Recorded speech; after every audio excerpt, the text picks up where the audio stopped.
This program contains mature subject matter, may not be suitable for all audiences, and parental discretion is advised. The story you are about to see was inspired by actual events. The names have been changed to protect the innocent.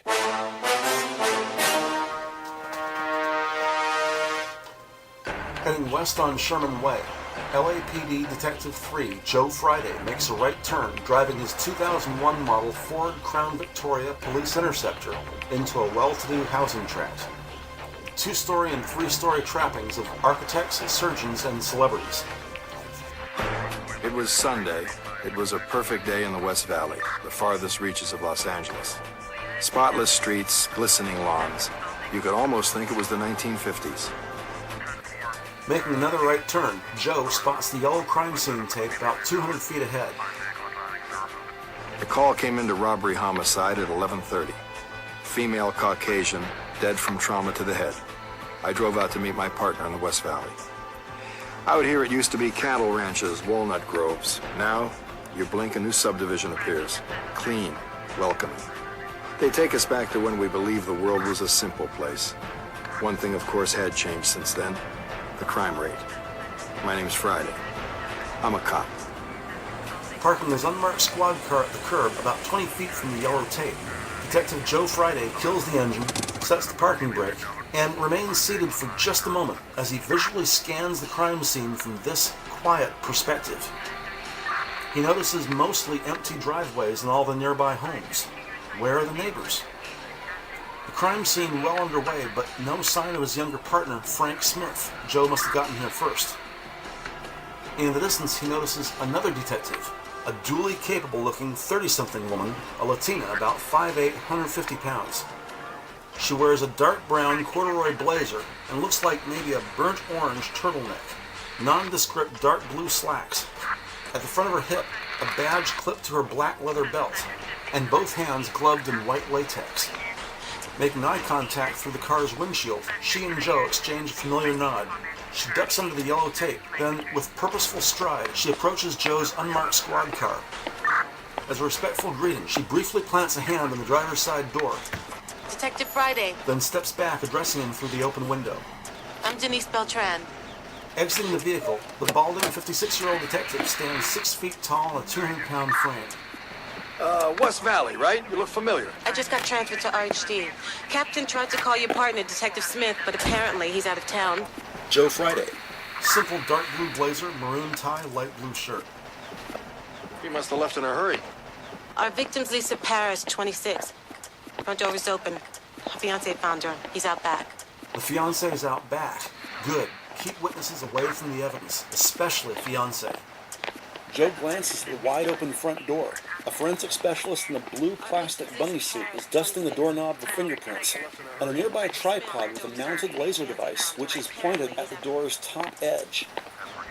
The enormous two-story house looms over the busy crime scene. As Beltran leads Joe Friday inside, the veteran detective asks about the quiet neighborhood. Neighbors? They did a perimeter search. All the houses are empty. Any sign of forced entry? Looks clean. Apparently she just moved in. Too bad she didn't get a chance to enjoy it. Inside the large abode, the busy crime scene is abuzz with the usual dozen or so forensic personnel, coroner staff, and police photographers. And at this gathering, white latex gloves are all the rage. Standing near a glass coffee table at the far corner of the living room, a slender 40-something African-American woman in a brightly colored headband makes notes on her clipboard as she looks down at the deceased, Lisa Paris, a 26-year-old Caucasian redhead, lying flat on her back face up, about 2 feet from the glass coffee table. The deceased lies near the wall at a 45-degree angle, her feet beneath a closed window, with her head farther away from the wall. Her left hand, deathly still, rests on her sternum, a sizable diamond on her ring finger. Her right hand up near her head, as if she had abruptly collapsed while waving goodbye to friends on some distant horizon. About an inch from her right elbow, a patch of blood about the size of a pancake permanently stains the living room's beige indoor carpet. An angry crimson gash above her left eye, with a small amount of foam coming out of her lips. On the table's edge nearest the body, a tiny orange cone marks the location of a dime-sized smudge of blood, presumably that of the deceased. The shroud of the dead. In this case, a faded green t-shirt and pink and orange flannel pajama pants, neither of which match the 4 tiny red fibers found in the victim's hair near the base of her skull, so possibly her attacker was wearing something red. Beltran remains standing, confers with the forensic specialist with the bright headband, as Joe stoops down to more closely inspect the body of the victim. He points to the small blood stain on the glass surface. She fell down, hit her head on the edge of the table. Struggle, rape. Headband consults her clipboard. No obvious signs of rape, fight, maybe. Facial contusions could be from the fall. In other words, either she fell by herself or someone knocked her down? All I can give you is what I know. Beltran stoops down near Joe and points at the foam on the woman's lips. The foam on the lips, that's purged from an overdose, probably barbiturate. I see that, thanks. Focusing on the diamond, Detective Beltran briefly lifts the victim's left hand. This ring might rule out robbery. If it's real, it's worth $5 grand. Time of death, 7 hours, 8 hours most. 4 a.m. Check for sexual activity. The 2 detectives stand up. Female victims, I usually start with the clothes. Beltran goes upstairs to the bedroom to check out the clothes of the deceased, as Joe stops for a moment to check his smartphone for messages. Nothing. And when he puts in a call to his partner, Detective Frank Smith, Joe gets voicemail. Frank, this is Joe. Where are you? Call me back when you get this, will you? We've got a wedding invitation in the kitchen. Joe starts upstairs, but he's stopped by another forensic specialist. What's up with the new partner? Not new, temporary. A 20-something African-American guy with glasses in a blue LAPD windbreaker with its sleeves rolled up, gesturing behind him to some file boxes on the kitchen table. 3 file boxes. He hands Joe Friday a blue folder containing 10 or 12 documents. The victim had 1 file out, money market account worth $250,000. Standing partway up the steps, Joe looks at the file's contents. 240 grand. What's she doing looking at bank accounts? All right, get Muds on her phone. Get these boxes downtown. $240,000 in the money market account? Still reading the folder, Joe Friday heads up to the bedroom, just as a coroner's assistant tells Beltran the deceased, Lisa Paris, had no sign of sexual trauma, and no obvious signs of body fluid. Got 240 grand in the bank. Good for her. walking around the king-size bed, Probably was alone, not expecting anyone. Beltran approaches the dresser, Definitely not male company. Why do you think that? opens its top drawer, removes neatly folded black and pink lingerie. Owned some fine lingerie, but she was wearing flannel. I'd say she planned a night on her own. Someone wakes her up. She opens the door. She knew him. Joe looks out the window where, down below, he sees 2 officers interviewing a Caucasian male about 30 years of age. The fiance? Yeah, Michael Burned. Just then, standing in the doorway, Hey, a thin forensic tech in his mid-20s wears a dark blue jumpsuit and a cheery disposition. we got a pillbox, champagne in the fridge, Dom Perignon, quarter empty and still bubbly. The forensic tech gets back to work as Beltran turns to Friday, so it's reasonable to assume, at minimum, with or without her consent, the deceased, Lisa Paris, ingested both champagne and barbiturates. Alcohol and barbiturates. Accidental overdose, suicide. Diamond engagement ring, $250,000 in the bank. Under those circumstances, most people want to stick around. Money doesn't buy happiness. Friday and Beltran go downstairs and step out back, where they seek information from the deceased's fiancé, Michael Byrne. Actually 29 years old, the slender Caucasian male wears a black dinner jacket over a chic white button-down shirt, open collar and no necktie. Quick introductions, condolences for his loss, and detectives ask Michael Byrne exactly what was he doing when he found Lisa Paris's body. I got here around 9. I was picking her up for a friend's wedding. Lisa and I were getting married next month. You and Lisa weren't living together? No, she bought the house last year from pictures before they even broke ground, before I even proposed. This morning you found the door open. Yeah, and that's not Lisa. She was careful. When was the last time you saw her or talked to her? Last night, around 8, I called from the car on my way to the bachelor party. Lisa said that she was going to bed and she'd see me in the morning. Can I call her Dad now? Her dad.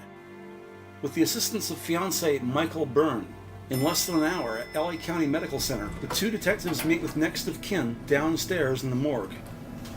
The light-green metal doors placard reads Personal Identification Room, PIR, number 8, immediately above which there's a small, square-shaped window at head level. Joe swipes his badge, and he and Beltran accompany 3 grieving family members into the morgue's pier number 8. Joe Friday does not object when instinctively, perhaps eager to get this trauma over with. The father, Ted Paris, crosses the width of the room to stand at the enormous observation window, which presents a clear view of the room next door. Stainless steel, cold and sterile by necessity, white countertops, blue tiled walls, black and white faux marble flooring. The working man's attire of someone who owns his own business. Ted Paris wears a loose-fitting black t-shirt with the words U.S. Army in yellow letters across its back. Old faded blue jeans over black steel-toed boots. His clothes are all well worn but in good condition, clean, dry, and serviceable. Also on hand, the victim's younger sister, 21-year-old Jennifer Paris, is now Ted's only living daughter. Off to the side, fiancé Michael Byrne stands visibly stunned. Understandable, as it was he who first found Lisa Paris's body. Behind the glass, a man in a surgeon's mask wheels in a gurney with a cadaver completely shrouded in a cheap light blue sheet. The morgue worker pulls back the sheet, exposing the face of the 26-year-old redhead. The small, dark red injury above her left eye, now cleaned by technicians, not much bigger than a sunflower seed. Ted Paris stared at his daughter's body. Like most men, he tried not to cry. He kept his pain inside. Finally turning around to face Joe, Ted Paris's eyes are red and swollen, and he looks physically sick. I thought I could take anything. Can you think of anyone who might have visited Lisa last night? No, no one. What can you tell us about her friends? Ted glances to his one living daughter. She didn't have a lot of friends. Wearing a soft, rose-colored sweater, Jennifer Paris is a heavy-set blonde girl with a pretty face. When she was consulting, she said it was hard to socialize with clients. The patriarch, Ted Paris, prompts the young man who would have been his son-in-law. Michael? Some friends from college, sir, but no one here. You know Lisa, she worked hard, kept to herself. There seems to be some evidence that she took a prescription drug along with a substantial amount of alcohol. I don't understand. Lisa never used drugs ever. Are you saying she did this on purpose? That she killed herself? We're saying right now we don't know. A gentle knock at the door, and Joe turns to look through its small window. Excuse me. When politely taking their leave, investigators step out to the hallway, where they're met by the medical examiner, Dr. Ramachandran Shah. You asked about sexual activity. Her fiancé said he didn't sleep with her last night. Did you find semen? Something else. An olive-skinned man in his 60s, Dr. Shah, wears baby blue regular surgeon scrubs, and an untied paper surgeon's mask hangs loose beneath the ME's bearded chin. Something odd in the spectrum. Residue from two different types of latex and polyurethane. The three mystery solvers round the corner just as the morgue assistant wheels the body up to a sort of sterilized workbench with various liquids, plastic-wrapped syringes, glass cases, and weight scales in small, medium, and large. Types of latex and polyurethane. Well, latex would be the condoms. What's the polyurethane? It's used in condoms for men with latex allergy. Any other explanation? Not that I can think of, unless the same man was wearing 3 different condoms, and that's not likely. So she slept with 3 different men the same night. 3 men, yes, but slept with? It's true there's no sign of sexual trauma. However, overdosed on barbiturates, Lisa Paris would have been unable to resist the 3 men, which could make this a form of date rape leading to the woman's death. By using condoms, they removed an otherwise vital source of DNA evidence. Also, they left behind no fingerprints nor body hairs. These guys were thorough. At least for the moment, the body of Lisa Paris is clean of all unidentified trace evidence. The 2 detectives thank Dr. Shah and ask him to keep them posted.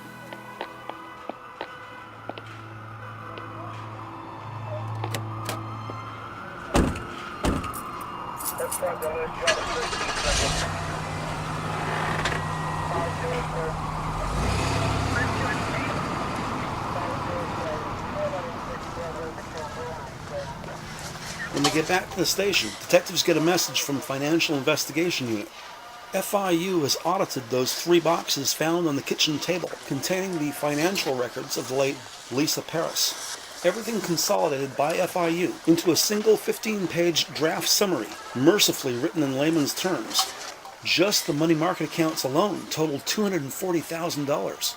You can buy a house for that. It'll be interesting to see what other financial clues accountants found in those 3 boxes. House mortgage, IRS W-2s, bank statements, credit cards. Had she and Michael Burns signed a prenuptial agreement? 20 minutes later at FIU, Detective Beltran signs for her copy, takes the folder and returns to the office, where she finds lead detective Joe Friday sitting at his desk, talking on the phone. Looks important. Visiting from a different division, Beltran does not have a desk of her own, so she stands unobtrusively, holding the FIU draft summary, waiting for Joe to finish his phone call. They haven't given any prognosis? Well, that's how it is with doctors, professional caution. Just stay and deal with it. That's all. Noticing Beltran, Don't worry about things around here. Friday gestures with his index finger. Be right there. All right, Frank, just take it day by day, all right? Now take it easy. Goodbye. Leaning back in his chair, he nods to Beltran. My partner's father, stroke. Sorry to hear that. Looking down, Joe writes something in his notebook. What'd they find in the boxes at her house? Beltran casually leans against his desk. What do you think the house cost? Around 4. 365. How much do you think she put down? The way you say it, I'm guessing a lot. She nods to the folder in her hand. No down payment. All cash. Tax returns tell us where she got it. Well, there are no tax returns. It's the one thing that's missing. 26 years old, worth 600 grand. Beltran spots an extra folding chair next to the file cabinet. Not many women her age make that kind of money on their feet. A thought occurred to me. But before she can grab it, Go ahead, use Frank's desk. he points to the empty desk in front of his own. So, a prostitute? Beltran takes a seat, and the two sit facing each other. Working high in John's? Maybe. I buy the father doesn't know. He lives down in El Segundo. She could hide it, but the fiance. A man can get married and not know his fiancée is a hooker. If you say so. Tough questions to ask that young man. I'm leaving that to you. I'll take the tougher ones to the father.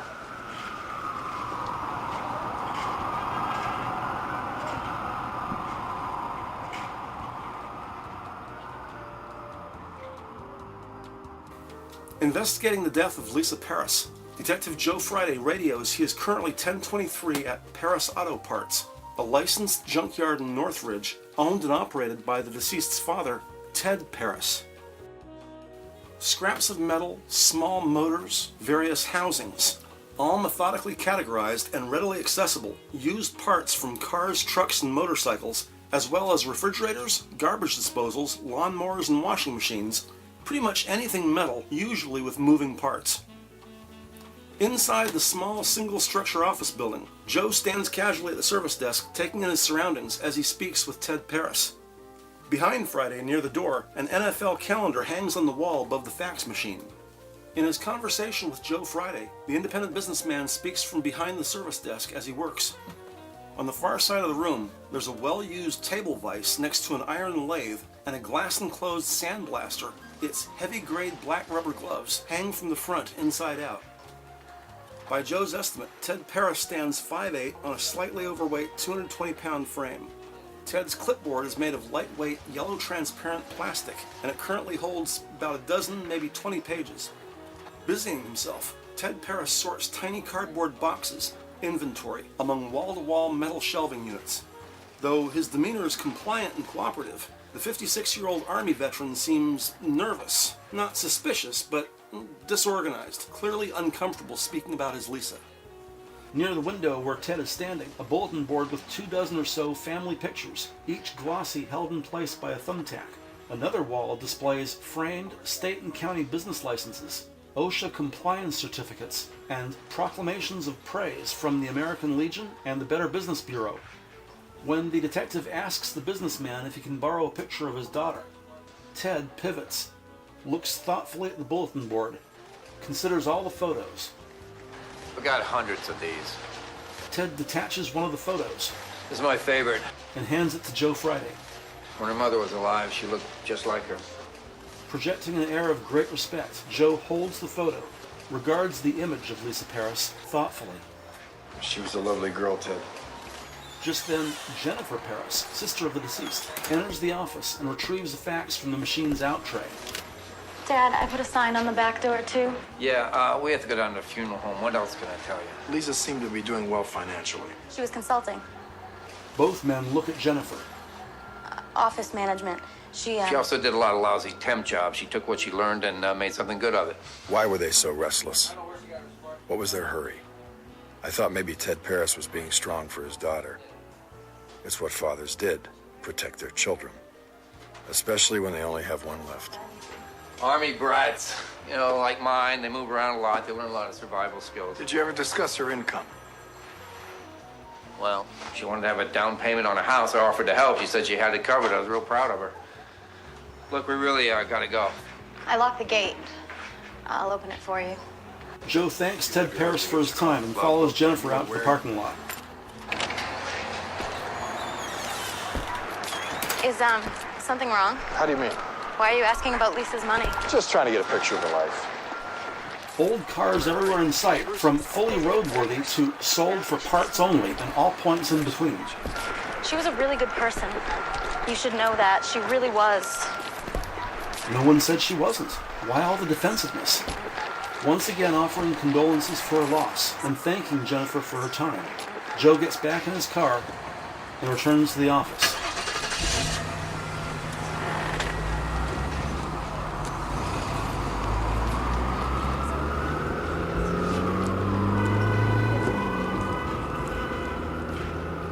During this time, Detective Denise Beltran is in Canoga Park wrapping up her interview with the victim's fiancé Michael Byrne, who leaves his TV on and fails to offer his guest a seat, which is fine by Beltran.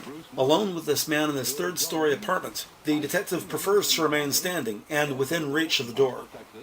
Seemingly remorseful, but lacking any sense of urgency for the investigation, the 29-year-old Caucasian bachelor slouches on an old, tattered green living room sofa, his elevated feet resting on a small, cheap, square-shaped wooden table. Her pen poised on her notepad, Detective Beltran asks how he and Lisa first met. Michael Byrne says they met as college students at University of Oregon. In Portland. I wanted to get married the day we graduated, but Lisa, she said she wanted... He stands up. I don't know what she wanted. She said she had to find herself. She wanted her freedom. The University of Oregon alumnus turns off his television. You know, when girls talk about freedom, it can mean an interest in someone else. Not with Lisa, no. It was Then steps into the kitchen, all about her career. opens his fridge door, About a year and a half ago, she called out of the blue. and retrieves a beer, offering nothing to his guest. We started talking, emailing, and I got a job transfer here. Demonstrates his proficiency with a bottle opener. Tell me what you know about her work. He holds his beer without drinking. Consulting. She built the business herself. He puts down the bottle. There was something about Lisa. People trusted her. This may sound strange, just to confirm our toxicology. What did you and Lisa use for birth control? She was on the pill. Why would that matter? This just for the record. Well, what kind of record? Is there something you know about her you're not telling me? Beltran stands firm. It's standard procedure. Homicide investigations require asking uncomfortable questions. She calmly apologizes to Michael for this unfortunate necessity, thanks Michael for his time, and departs his third-floor apartment. The victim, Lisa Paris, had suffered severe blunt force trauma to the head, and she had ingested barbiturates, whether intentionally, compelled forcefully against her will, or slipped to her secretly without her knowledge.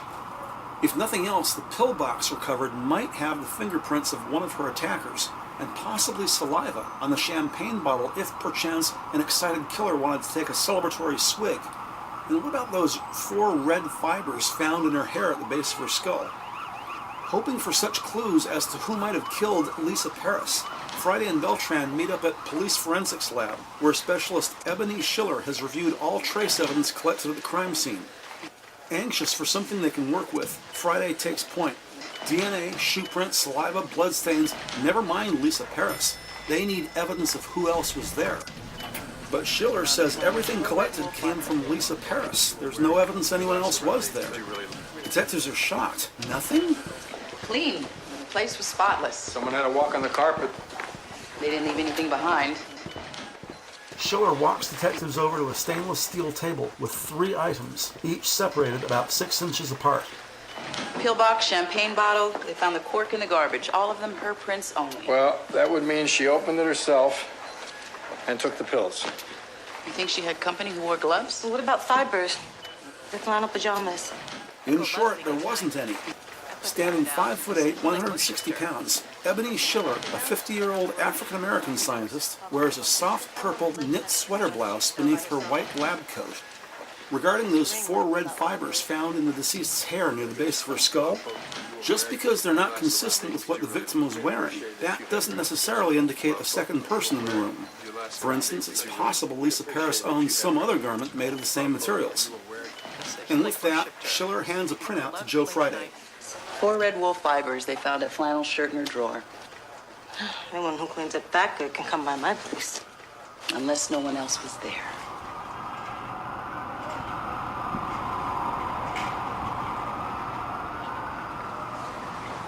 The following morning at Robbery Homicide, Friday and Beltran sit at their desks facing each other. Confused, Joe shakes his head. There's something I'm not getting here. Ted Paris said his daughter had her down payment covered. Think he knew she paid cash? There's a lot he didn't know about his daughter. Joe flips through a few pages. Or he knew and didn't want us to know. He locates the mobile usage details, or MUDs. 8 p.m., telephone call to Lisa Paris's house from a cell phone. The fiancé on the way to his bachelor party. He hands the open file to Beltran. 3 a.m., an hour before she dies, she calls the fiancé's cell phone, 5-second call. She lays it on the desk open face and reviews closely that 3 a.m. phone call from Lisa Paris to Michael Byrne. Wants to know if the stripper comes out of a cake? I don't know, but it went straight to voicemail. Shouldn't that have said missed call?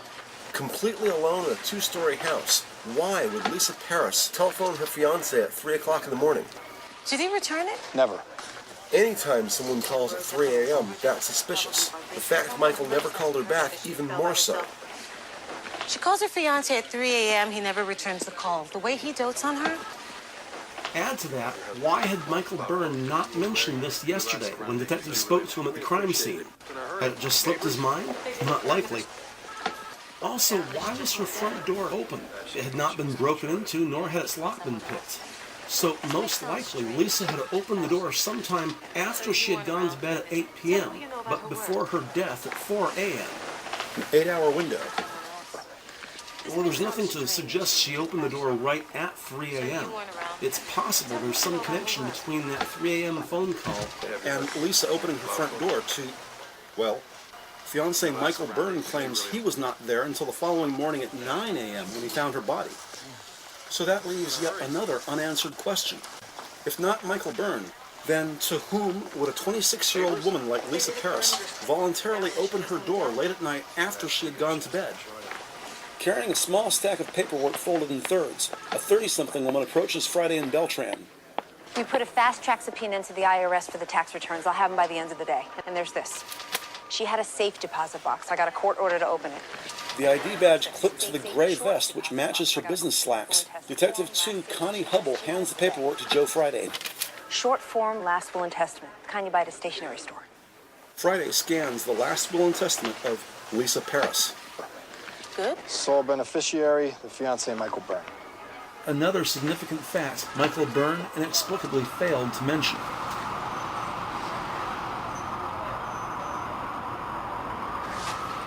In a very short time, Friday and Beltran are standing inside his small apartment, affording the young bachelor a chance to speak with more candor. Specifically, Are you aware you were the beneficiary of her will? I didn't know that, no. What does this have to do with what happened to Lisa? You said you last spoke to her around 8 p.m. Yeah, that's right. She called your cell phone at 3 a.m. You didn't call her back. Michael sits down at a cheap dinette table in his kitchen. Michael, you seem like a bright guy, and it seems you really loved her. Aren't you wondering what these questions are about?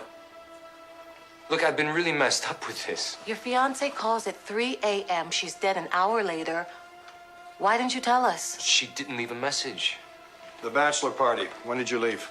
Between 12:30 and 1. I went straight home. I can't believe this. I can't believe you think. No more messing around. Joe walks over to the dinette and stands over Michael Byrne, toes of their shoes very nearly touching. The groom's name. A very nervous Michael Byrne claims his friend, the groom's name is Roy Williams, a friend of his. Skillful interviewing by detectives Friday and Beltran reveals the bachelor party was planned by the groom himself. Only about half dozen guests attended, all men, and it was held at the home of Roy Williams and his fiancée, Irene, in the working-class neighborhood of Panorama City. Wait, Joe checks for understanding. The groom planned the party himself? Michael explains Roy Williams is a good guy, but he doesn't have a lot of friends. Social issues. Michael provides cops with Roy's phone number and home address, but just getting that much was like pulling teeth. Michael Byrne had left out way too much. Whatever people say, you listen for something else. What they leave out. We called ahead to the man who had thrown his own bachelor party. His new bride was expecting us. And judging by his absence, so too was the groom, Roy Williams, who's nowhere to be seen. Had Michael Byrne just tipped off his friend the cops were coming to see him? For now, detectives will reserve judgment, as Roy's new wife, Irene, wearing a yellow long-sleeve flower print top over denim bell-bottoms, welcomes Friday and Beltran into their modest, single-story ranch-style two-bedroom. A tall, unhealthily thin Irene Williams is 5'10", 130 pounds. The 32-year-old blonde gestures to two old armchairs and a reupholstered dark green couch as the three people enter the room and sit down comfortably. Detectives congratulate the newlywed on her and Roy's recent wedding and explain they're investigating the death of Lisa Paris.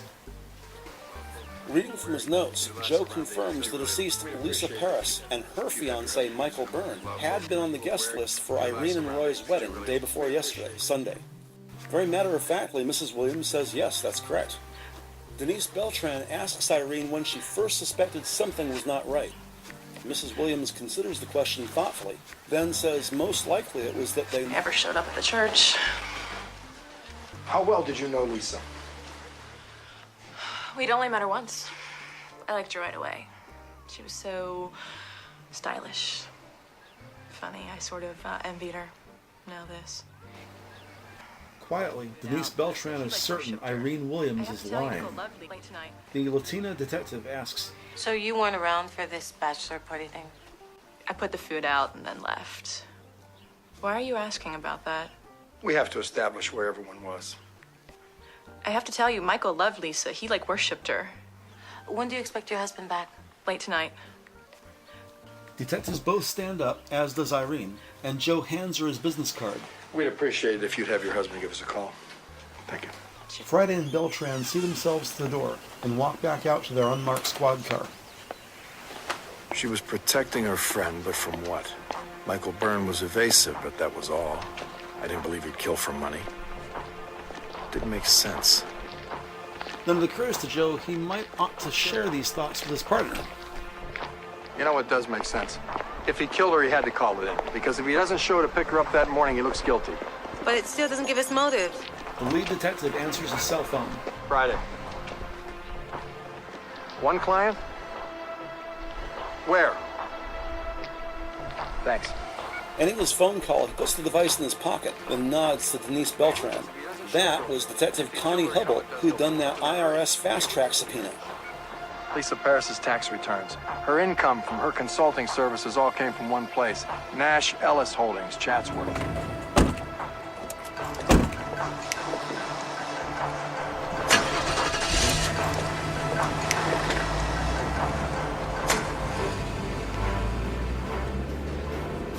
It's shortly after nightfall as Friday and Beltran find themselves in a sprawling industrial park, driving through a maze of uniformly huge, featureless buildings.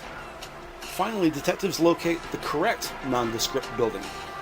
Heralded by a large metal sign bolted into the gray painted brick at the corner of the building, Nash Ellis Holdings is the only business in view, with 3 vehicles taking up half its available parking.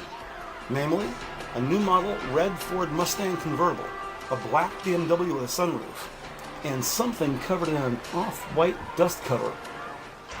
Also near the front door, there's a bright yellow Kawasaki Ninja 250 crotch rocket resting on its kickstand. Looks like a magazine cover. Someone's got money. diamond imports, space technology, pharmaceuticals, whether legal or otherwise. Cops pull into an available spot, and though parking enforcement seems unlikely, just to be on the safe side, Joe pulls down their visor banner announcing their presence as LAPD personnel on official police business. When they get to the front main entrance, not surprisingly, its large metal door is locked. Joe knocks on the door, then with his left hand reaches into his jacket and pulls out his badge. When the door opens, detectives are speaking to a disinterested-looking brunette girl of college age, wearing a rose-colored halter top over loose-fitting black jeans. Can I help you? LAPD Detective Friday, Detective Beltran. We're looking for anyone who hired Lisa Paris. There's no Lisa Paris here. I'll get Mr. Nash. You can wait outside. But quickly, Joe pulls open the door, and detectives follow Ms. Haltertop into an extravagant, professionally decorated office lobby. I'll get Mr. Nash. She wordlessly disappears down a carpeted hallway as detectives wait in the lobby. Just to be safe, in sync, both officers wordlessly unclip their sidearms while instinctively taking in their immediate surroundings. Larger and more spacious than the waiting room at Joe's dentist, and a whole lot pricier in its decor. A shiny glass coffee table with magazines between two deeply padded white vinyl armchairs, flanking a similarly upholstered couch on the other side of the table. Instead of windows looking out, framed laser print movie posters, thoughtfully illuminated, each by its own tiny spotlight from above. But the movies promoted are clearly not intended for all audiences. High-end erotica and adult entertainment with names like Oral Fixation, Impure Thoughts, Liberty Call, and Forbidden. So that's how she made 6 figures consulting. Nash Ellis Holdings. A fancy name for a company making this. Judging from the number of titles, they were practically cornering the market. Over on the adjacent wall, one of the other laser prints catches Joe's attention. From looking at its movie poster, the film Saturday Night Leather features a sexy platinum blonde who wears heavy makeup, a 2-piece bikini made of black leather, and not much else. Pointing it out to Beltran, in the lower right corner, Friday reads the actress's stage name. J.C. Roberts. But her face is unmistakable. Look familiar? Without the wig and makeup, Lisa Paris.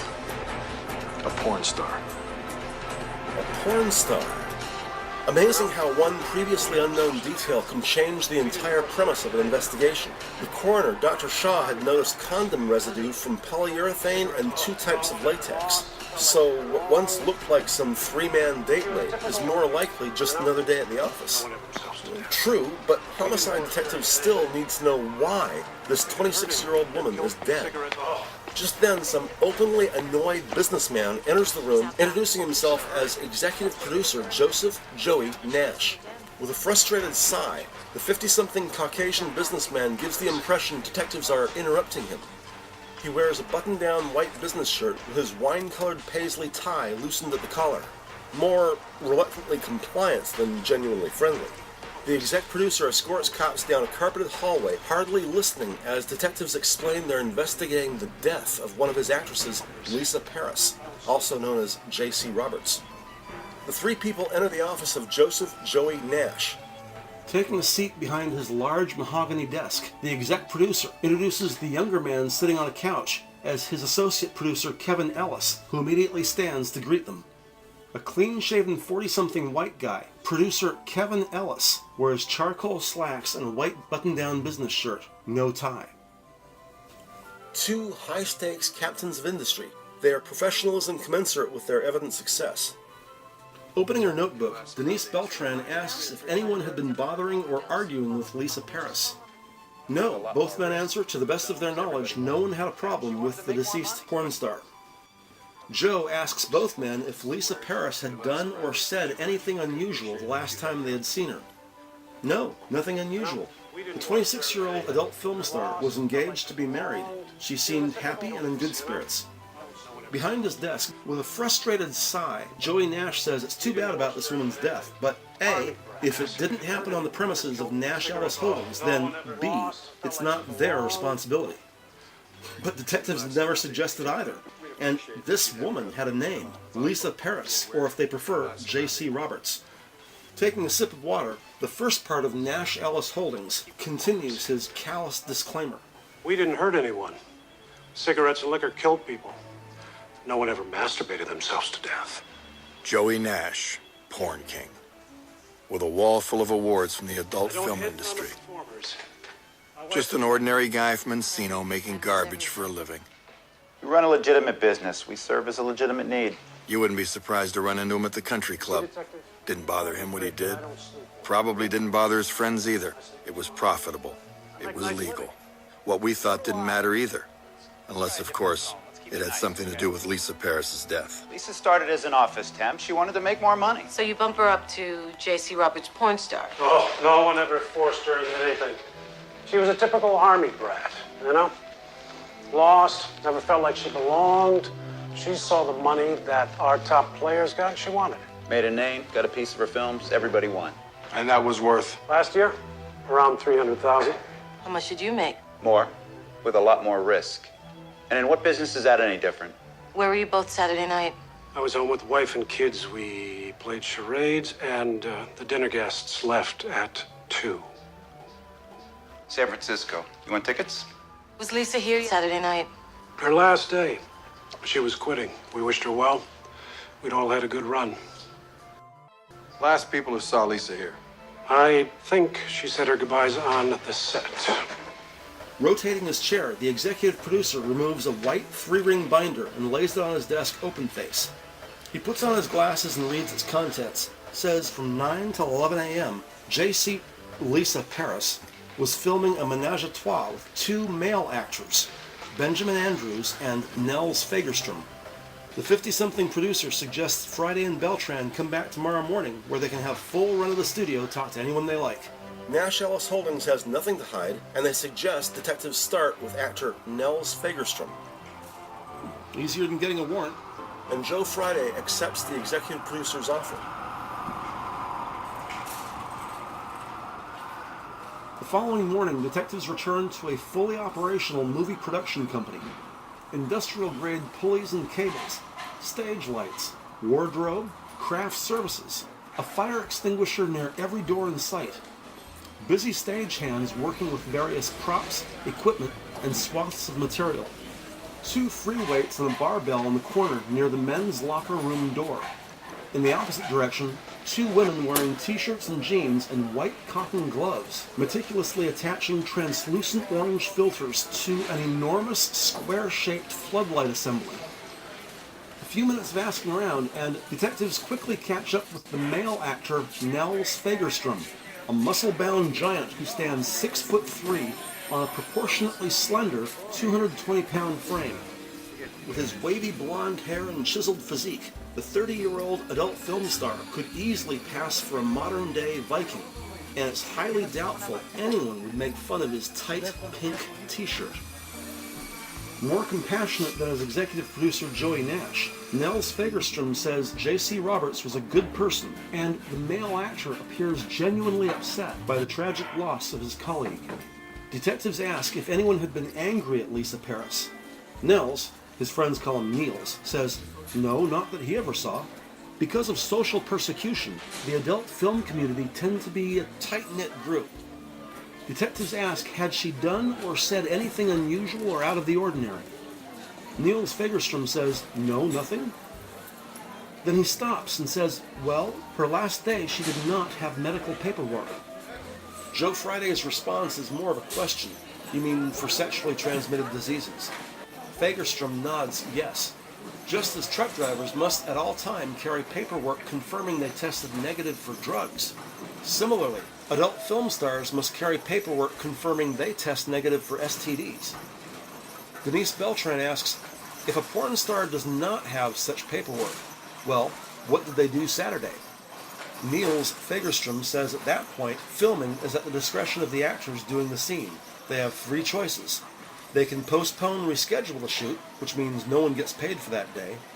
2, they can shoot the scene wearing condoms, which everyone hates. Or 3, if the actors so desire, they can take the risk and shoot the scene without protection, which no one ever does. Remembering the medical examiner's observation about multiple types of latex present, Beltran asks if they filmed the scene using condoms. Fagerstrom nods confirmation. Yes, of course. Referring to his notes, Joe Friday asks where they can find the other male actor, Benjamin Andrews. Fagerstrom smiles. Benji's off today, but if it'll help. Fagerstrom points to a shorter bald man at the far side of the studio. Evan Sherman is the set manager, and he was running camera that day. A few more questions produce nothing readily useful.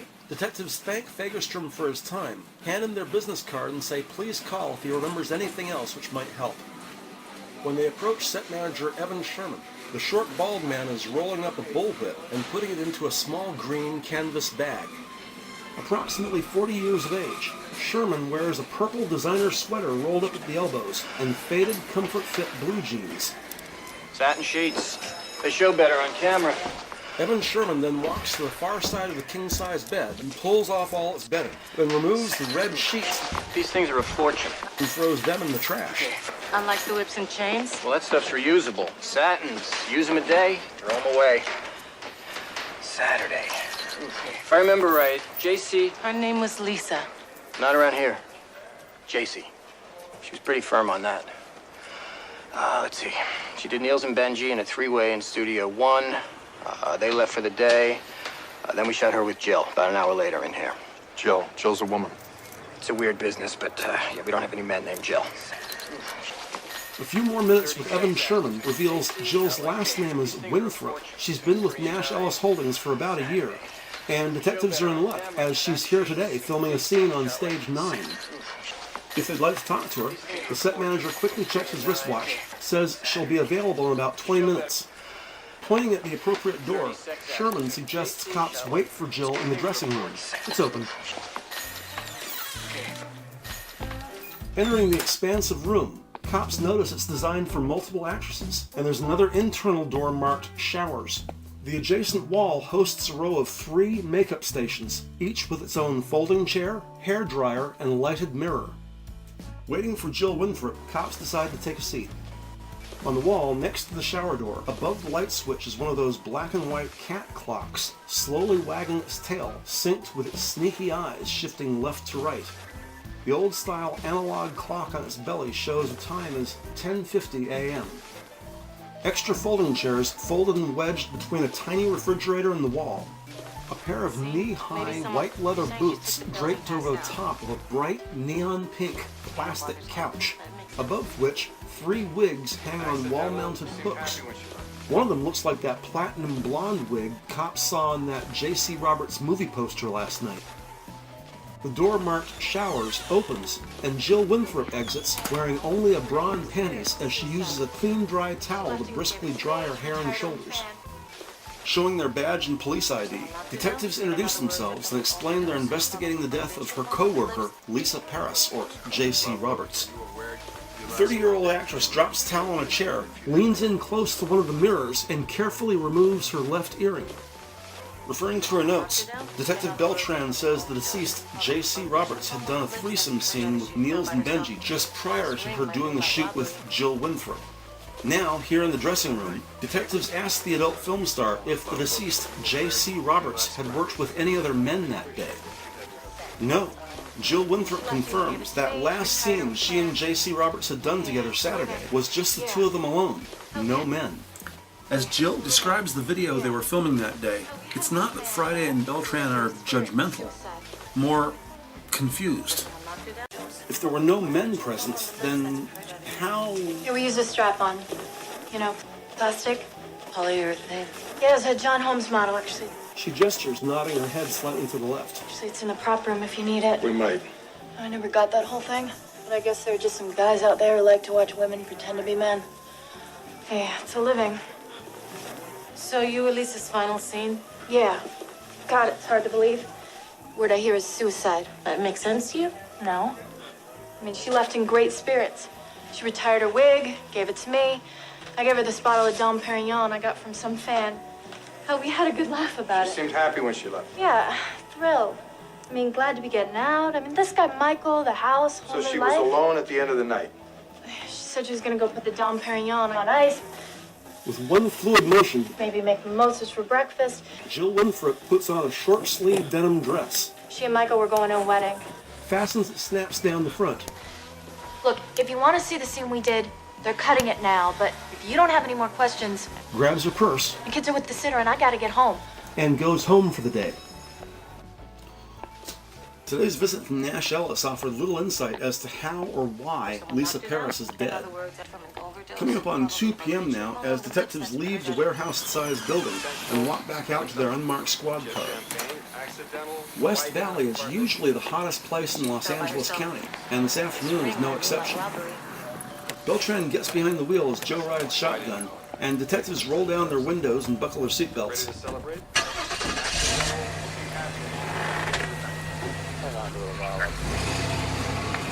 They continued brainstorming on the drive back to robbery homicide. By all accounts, Lisa Paris was living the good life. Her co-worker, Jill Winthrop, said she was quote-unquote in good spirits. And why not? Making more money than Friday and Beltran combined. She had purchased her own 2-story house. She was loved by her family and engaged to be married. Considering what they know about her finances, as well as what they don't, it's possible Lisa Paris would have been set for life by the time she was 30. It's hard to think she'd kill herself. However, sitting in the passenger seat, her lead partner is starting to reconsider things from the ground up, reviewing their actual evidence collected, or lack thereof. Friday points out they've got no unidentified fingerprints, hairs, perspiration, DNA, nothing. Either they put out an APB for some invisible man who's bald with no fingerprints, who hovers above the ground to avoid leaving tracks in the carpet, or, objectively, detectives must consider the possibility Lisa Paris killed herself, maybe accidentally. As Sigmund Freud observed, sometimes a cigar is just a cigar. No, Beltran respectfully disagrees. Even if she had killed herself, why would she open her front door after she had gone to bed Saturday night?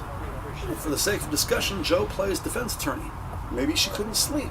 She forgot to check her mailbox. Maybe stepped out for some fresh air. Maybe she wanted to look at the beautiful stars. Who knows? Friday agrees there are suspicious elements and commends his temporary partner for her tenacity.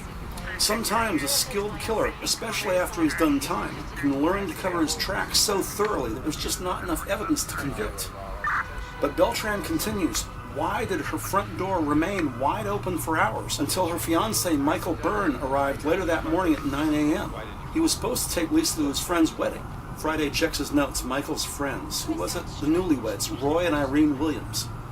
Yes, the man who had planned his own bachelor party. Roy Williams mysteriously out when detectives paid a visit to his house yesterday. And Roy Williams still has not called them back, even though they left their business card requesting he do so as soon as possible? Social issues, yeah. It's no wonder Roy doesn't have many friends. Not many friends. Hadn't young Jennifer Paris said the same about her deceased older sister? Joe checks his notes. She didn't have a lot of friends, said it was hard to socialize with clients. Clients? Yeah, little sister Jennifer said that. So, nothing etched in stone, but it seems likely this 21-year-old witness was aware of her older sister's profession. Although the baby of the family, legally, Jennifer Paris is an adult, and cops agree to follow up with this immediate family member sometime later when her dad, Ted, is not around. And regardless of the porn angle, why would Lisa Paris, a non-drug user, suddenly load up on barbiturates within hours, if not minutes, of her demise? With these types of anomalies, common suicide seems less likely. Somehow, there's something missing here. Also, was it the overdose or the head trauma that actually stopped the life of Lisa Paris? With this question in mind, Friday asks Beltran to drop him off at the station so she can drive over to the coroner's office and see if Dr. Shaw has anything new. In the meantime, Joe wants to brief their immediate supervisor, Captain Ruth Hagerman. Half an hour later, downstairs in the morgue, Denise Beltran waits as Dr. Shaw opens the hermetically sealed door, pulls out the cadaver of Lisa Paris, and removes its plastic covering. Standing over the cold, dry body of the deceased, the medical examiner tells the detective the only new observation is he was able to identify the exact barbiturate Lisa Paris had ingested Saturday night.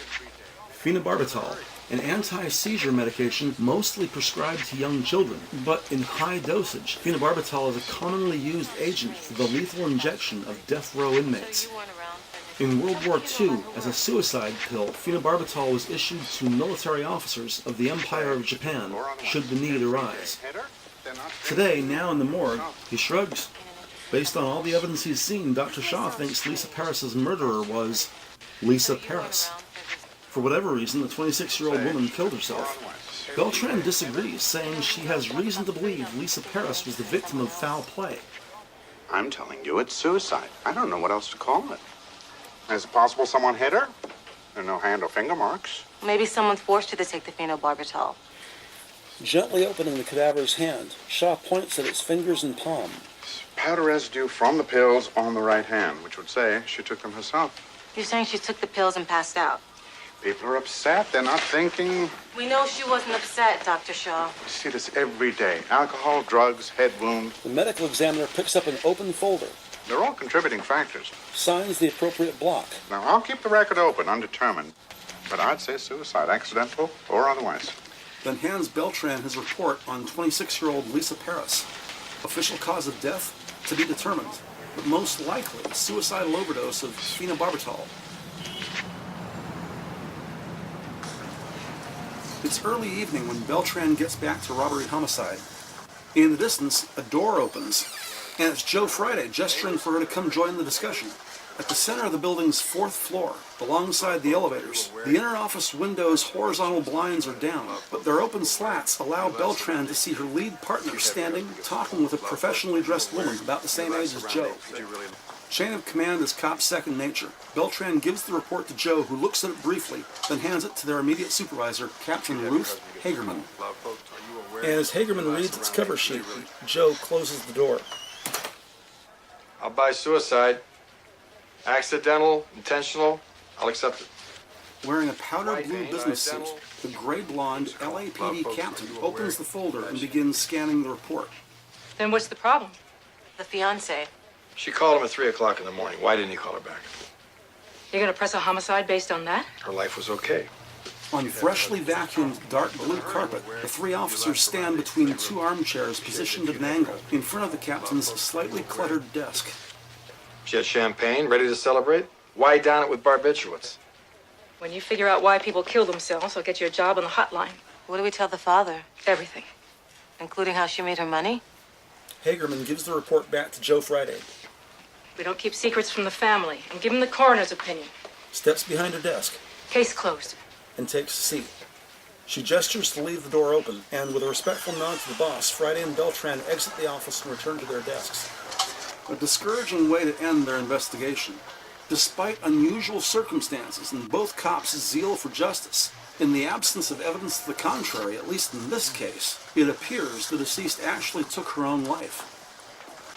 Doesn't make it any less tragic. Joe sits at his desk and lets out a heavy sigh. Still standing, Beltran holds the open report with both hands as she looks at the case file's picture of Lisa Paris. The extremely wealthy 26-year-old Caucasian with short red hair and minimal makeup smiles back at Beltran. You ever wonder how many? She closes the report.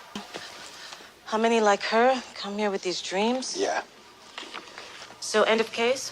Violet? No, Still at his desk, he extends an open hand. I'll hang on to it a while. I'll break it to Ted Paris tomorrow. Beltran gives him the file. Putting on his glasses, he drops it in front of him, props an elbow on the edge of the desk, and rests his chin in his palm. Beltran leans against an unoccupied metal desk. You know, families never get over it. Still seated, he turns to face her. My cousin didn't make med school. Depression, left a note and everything. Family still calls it an accident. Years ago, a friend of mine drove out to a garage in the middle of nowhere. Joe turns back to his desk. Closed the door. And looks down at the folder. Turned on the ignition. Why'd he do it? She. I don't know why. Just then, Detective Connie Hubble approaches. Hey, you guys interview a Joseph Nash? The adult film producer, Joey Nash, or as Friday knows him, Porn King. Devonshire Division just called. They found your card on his desk. But Friday and Beltran are homicide. Why would they be investigating? Then a nod of recognition. Oh, as Hubble confirms, the dead body of Joey Nash has just been found in the parking lot of his Chatsworth media studio. looks like homicide. As hot as it is by day, West Valley can get just as cold by night. Detectives don their jackets, leave the building, and at the darker end of a Wednesday evening rush hour, they make their way out to Chatsworth in about half an hour. Nighttime once again, as detectives drive into the sprawling terrain of large gray buildings. But unlike last night, this time Nash Ellis Holdings is much easier to locate with the assistance of the flashing lights unique to a police crime scene. Parking behind a black and white squad car, Friday and Beltran put on their white latex gloves as they exit the vehicle. Detectives recognize that black BMW from last night, on top of which the body of Joey Nash laying face down, outstretched arms extended straight forward like Superman, head down, his face pressed against the glass, buried between his right bicep and the car's tinted windshield. Wearing expensive brown leather loafers, Joey Nash's feet hang limp on the front of the hood just above the grille. Vanity license plate reads Sex Toys, spelled with 2 X's. At first glance, it looks like the executive producer might have been thrown from the top of his company's 2-story building, but on closer inspection it's evident that's not what happened. The car itself has no body damage to its highly polished black exterior. Also, the victim's hands are violently clamped at the wrists in the car's closed sunroof. Ducking beneath the yellow crime tape, detectives are greeted by a clean-shaven 30-something guy with short blonde hair. Shot in the back of the head. Identified by his clip-on laminated police ID, forensic specialist Andrew Mark wears a dark blue LAPD windbreaker over loose-fitting denim jeans. Medium caliber, 9mm, maybe a 38. TOD, 2 to 3 hours ago. Taking out their flashlights, Friday and Beltran walk around to the passenger side and look in through the car's open window. Keys still in the ignition. In the center console, behind the gear shift, 2 cup holders are both empty. The passenger side air vent has a small green air freshener in the shape of a pine tree. Looking up, they see the victim's mangled hands dangling from the closed sunroof. From this perspective, the victim's face is visible through the windshield just left of the rearview mirror, and specifically the items inside the dead man's mouth. A cigar and a wrapper. Possibly some sort of calling card, maybe organized crime? I've never done an OC case. Is this a mob signature? Like no mob I've ever seen. Standing up straight, Joe points to the victim's broken wrists jammed in the closed door of the sunroof. So to get the hands that way, someone had to lean them on the car, and come inside, close the sunroof. Still standing on the driver's side, Andrew Mark reads from his clipboard. No blood in the car, steering wheel's been wiped. Every inch of this car, cover it. Gotta be something. Comes organized crime. Hey, Gomez. This has to be connected to Lisa Paris. And that comes from... It's a feeling. Don't you feel it? Does Joe feel the 2 deaths are connected? For the moment, Detective Friday takes the 5th as he waves to another man approaching from the curb. A barrel-chested Latino detective, Carlos Gomez, has a big mustache and wears a dark blue blazer over an off-white business shirt, wine-colored tie, and of course, the ever-fashionable white latex gloves. Gomez recognizes Joe Friday. Joe? Where's Frank? Sacramento, his dad's sick. It's Detective Denise Beltran. Gomez nods to Beltran. Sure, seen you around. Can you tell us anything about Joseph Nash? Joey Nash, all I know. Last 2 years, Japanese mobs went after him, wanted a cut of his business. I thought the Japanese had a cut of every porno business. Apparently not his. IRS, FBI, Sheriff's Department, we've all looked at Nash. He's clean. Him and his partner. Friday checks his notebook. The name of Nash's business partner... Kevin Ellis. Joe hooks a thumb at the BMW about 10 feet away. Come on, let me show you something. The 3 cops approach the car as coroner's personnel begin carefully removing the body. As they bend the victim's arms down by its sides, the face of Joey Nash is now visible, and Friday aims the beam of his flashlight at the deceased's mouth. Cigar jammed in the mouth. Now, is that a mob signature? Not one I've heard of, Joe. All right, thanks. Friday and Beltran approach the building's entrance. Gomez steps away to look inside the passenger window as forensic tech Andrew Mark wordlessly collects the cigar and wrapper as evidence before coroner staff load the deceased into a body bag. With Gomez having files from FBI, IRS, and Homeland Security, Beltran turns back to address him briefly. Can we get copies of your files on Joey Nash? Tomorrow. And then she says to Joe, Do you buy the mob here? I'm curious about what his partner says. Friday and Beltran approach the building's entrance. Exiting the building, a uniformed cop holds open a large metal door as detectives enter the lobby and walk directly back to the producer's office, where they find Kevin Ellis, like any reasonable man, sitting next to an open bottle of bourbon and empty glass. Joe offers condolences, then comes right to the point. Well, Mr. Ellis, if you have any idea who killed Mr. Nash, if I were you, I would not hold back. He had a partner before me. They split. It wasn't friendly. Actually, Lisa started here with them. Who was the partner? Andy Furnell, Andrea. I mean, I like her, but Joey screwed her out of some money. Detectives wait as the surviving business partner retrieves contact information for Joey Nash's former partner, Andrea Furnell. Friday and Beltran thank Kevin Ellis for his assistance, and as they leave the office, the 40-something producer, still seated, freshens his glass.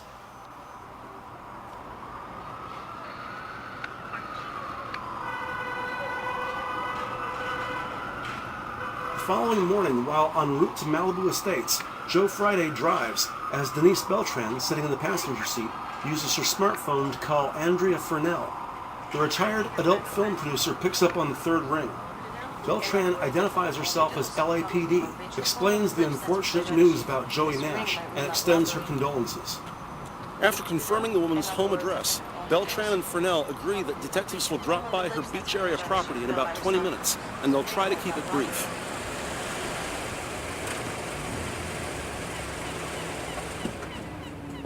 And right on time, detectives park in front of a palatial 3-story mansion surrounded by enormous, healthy-looking oak trees. Inviting detectives into her spacious living room, Ms. Furnell displays happily utter contempt for her deceased business partner. Joey screwed me, I screwed him, and he deserved it. You sound like you're still angry. Oh no. Me kill him? Do I look mobbed up?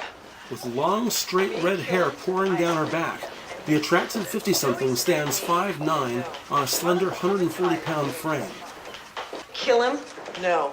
I'm retired, doing just fine. Traversing polished hardwood floors, the three people pass an enormous aquarium with at least one black eel with enough room to swim.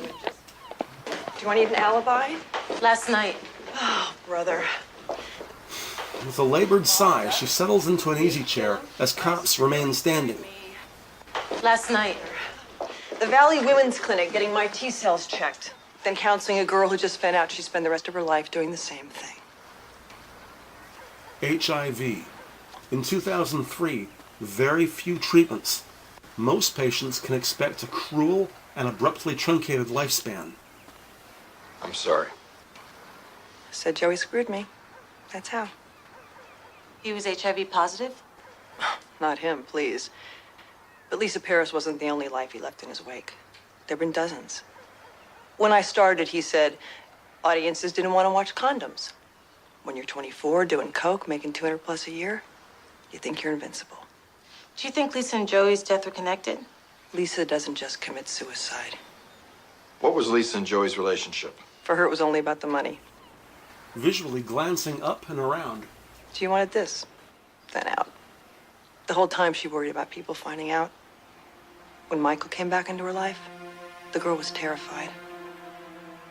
All she could say was, what the hell would he do if he knew? What in God's name would Michael do?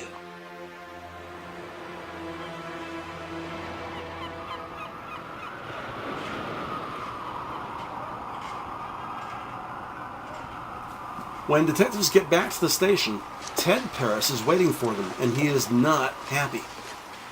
In order to afford the grieving father a small amount of privacy, Friday and Beltran escort the 56-year-old Army vet into interview room number 3.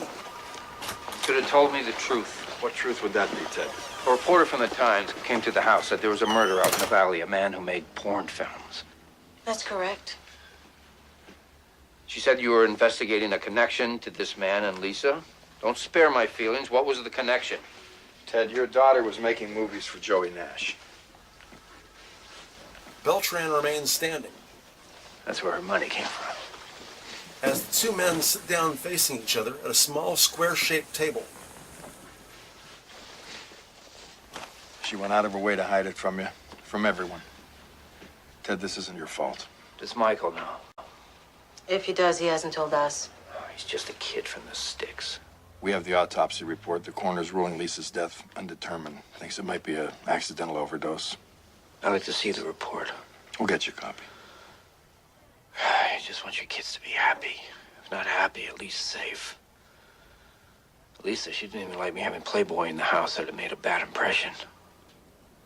Abruptly, Ted Paris stands up. She did not kill herself. Not Lisa. This turns back to face Joe. This pornographer, he must have killed her. There's no evidence of that. I swear. He grabs the doorknob. I'd kill him myself if he wasn't already dead. Then walks out in a huff. Still seated, Joe hangs his head regrettably. If only it had been just the two of them alone, Joe might pretend he hadn't heard that. And of course, he'd also need to know absolutely the interview room's recorder had been turned off. It's sad. With his daughter dying under suspicious circumstances, Ted Paris must be at his wit's end. And if Joe were in Ted's shoes, he might have said the same thing. I'd kill him myself if he wasn't already dead. No. As sworn peace officers, the two detectives cannot simply let this go. Unfortunate, but in the wake of such an excited utterance, detectives must now consider Ted Paris as a suspect in the murder of Joey Nash. Friday submits paperwork to begin a more thorough background check on their new suspect.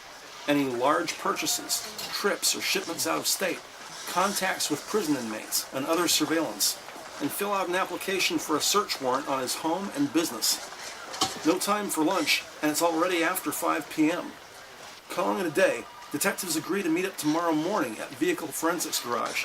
By tomorrow, VFG will have collected fingerprints, hairs, fabric, and all other trace evidence, not just from the car itself, but also from the parking lot where it was first discovered.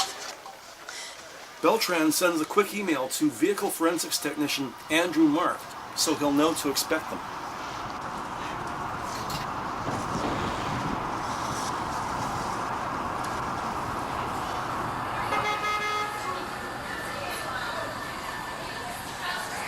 Thursday, 7:15 a.m. Before meeting at VFG, Beltran's at the local coffee shop when she runs into Joe Friday. A shared appreciation for simplicity, detectives are amused to discover they both order exactly the same large coffee black. Joe laughs, clearly evidence of moral virtue.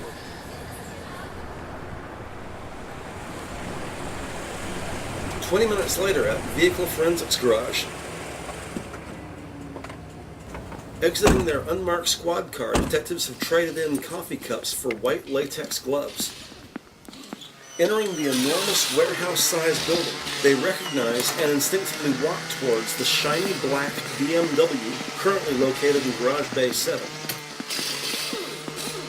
It's sad to think, depending on where the investigation leads, detectives could be bringing charges against the man who's just lost his daughter, and before that, his wife. Gotta say, Ted's feelings aren't far from my own. Did you ever get a case where you like the suspect better than the victim? Once again, they're greeted by forensic tech Andrew Mark, this time wearing a dark blue jumpsuit. Joey Nash's car, no prints. No fingerprints? The victim had his hands clamped in the closed sunroof. He was shot in the head and there was no blood anywhere in sight.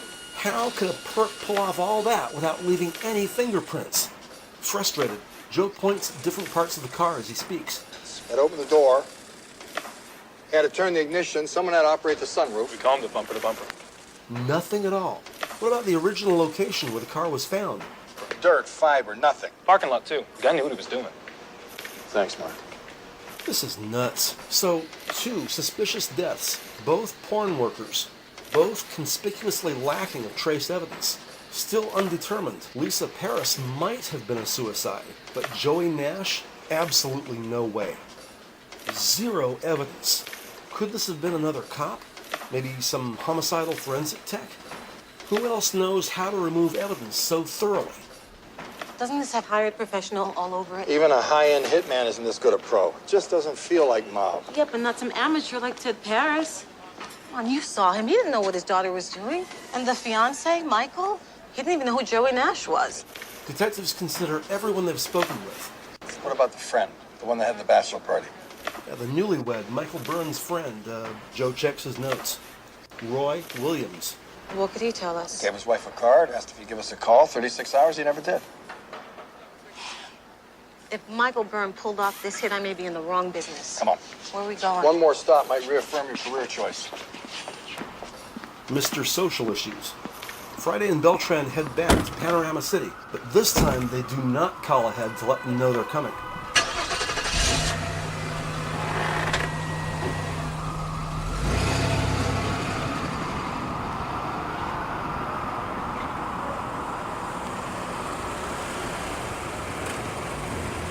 About half an hour later, detectives return to the home of Roy and Irene Williams.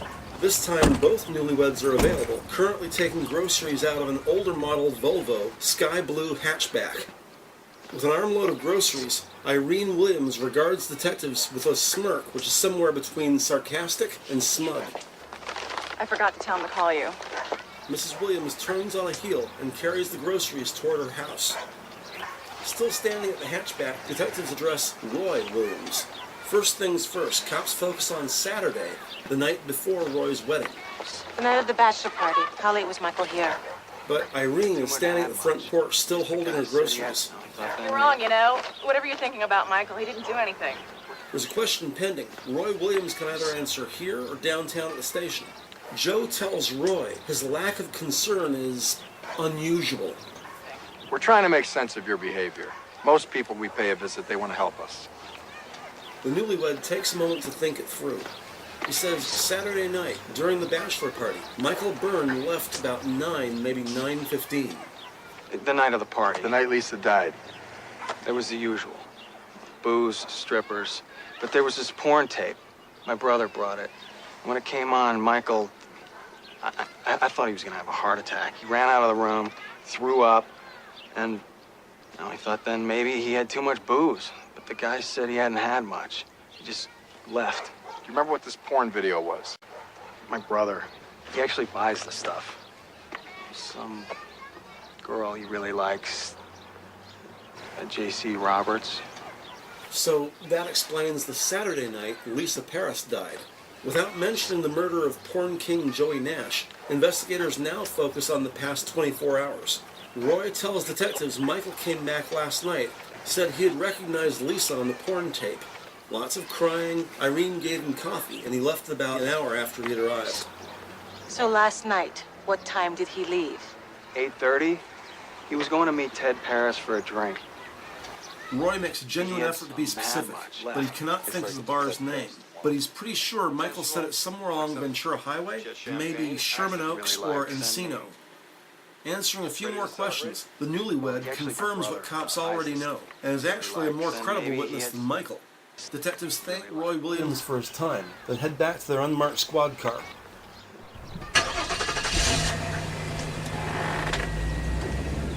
Driving out to Canoga Park, detectives pick up Michael Byrne, put him in the squad car, and bring him back to robbery homicide for questioning.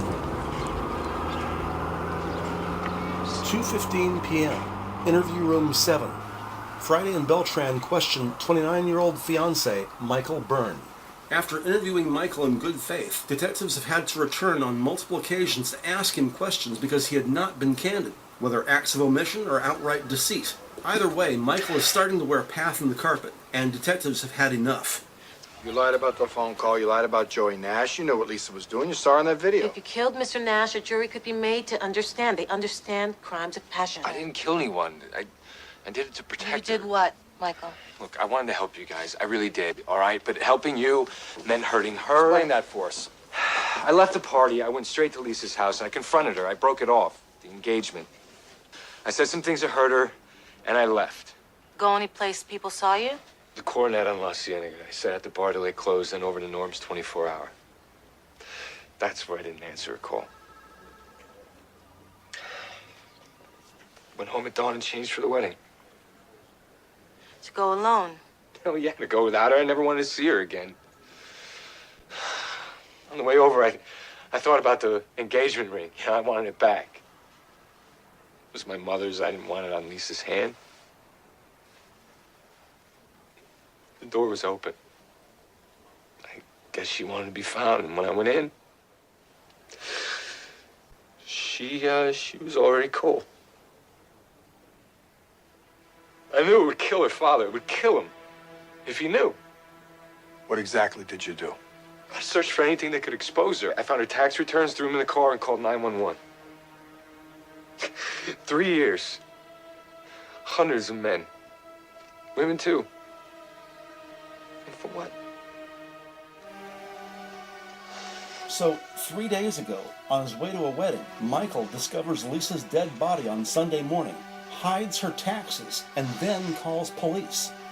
His delicate sensibilities notwithstanding, that would be tampering with evidence no matter how you cut it. Then, last night, without a word to detectives, Michael visits the home of his friends Roy and Irene Williams, tells them he had recognized Lisa in the porn video. But assuming Michael and his friend Roy are being truthful, last night he stayed at his friend's house only until 8:30. Last night, after you left, where did you go? I met Lisa's dad for a drink, the Pinnacle on Ventura. What time? 9:30. I didn't kill Joy Nash. I swear. So the latest he got there was 9:30. Michael claims he and Ted Paris had a few beers and did not leave Pinnacle till just after midnight. For now, and without evidence to the contrary, detectives take Michael at his word, tell him not to leave town, then arrange for cab fare back to his home in Canoga Park. In the meantime, Friday and Beltran drive out to Paris Auto Parts in Northridge to question the grieving father, Ted Paris. It was starting to unravel. I was convinced now of what I'd suspected all along. Lisa Paris could not have kept her secret from everyone. Who else had stumbled onto the truth? Who else was aware of the unexpected turn in her life? They pull into a gravel-covered parking lot just as an old scrap metal truck is slowly lumbering its haul off the property. Their suspect and grieving family member, Ted Paris, is currently out, and detectives take the opportunity to speak privately with the 21-year-old sister of the deceased, Jennifer Paris. Thought you'd ask eventually. You always knew. Not always. Getting out of the office, the three people walk casually among old used cars and piles of scrap metal. Last Christmas, A cigarette appears in Jennifer's hand, I was at her apartment. and the 21-year-old lights up. We were doing her tree. This pile of junk in the closet, I saw a tape. I recognized her. I didn't tell her. I pretended I never saw it. You told your father? Are you crazy? No. I just wondered why. Back in high school, she was fat. Couldn't get a date. She lost the weight and they were all after her. She told me they didn't want her, just sex. She told me she didn't even like sex. Jennifer, where's your dad? He hasn't been in today. Yesterday, what time did he leave? He had a drink with Michael. Jennifer, I said when, not where. He told me he was going to meet Michael. He left around 7.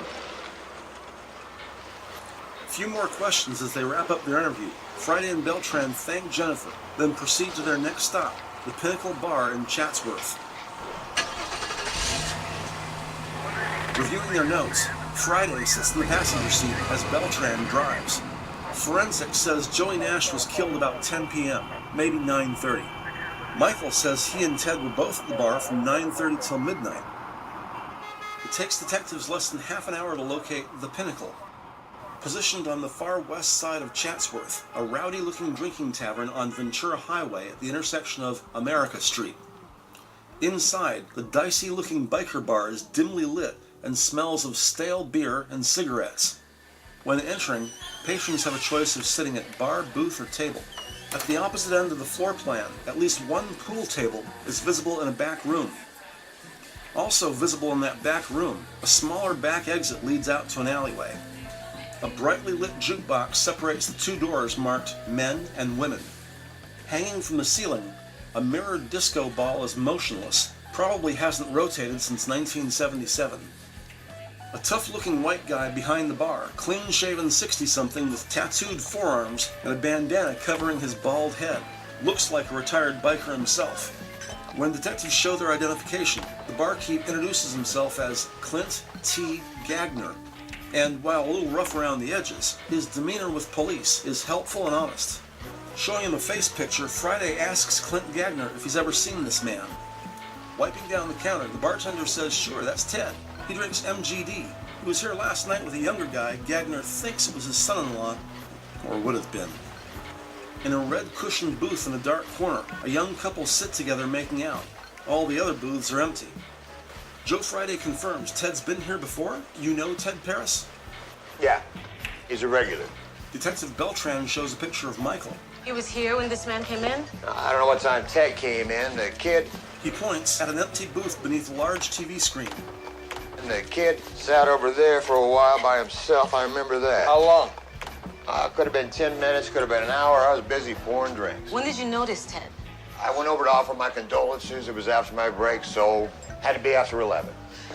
At the bar, two different men separated by 3 bar stools.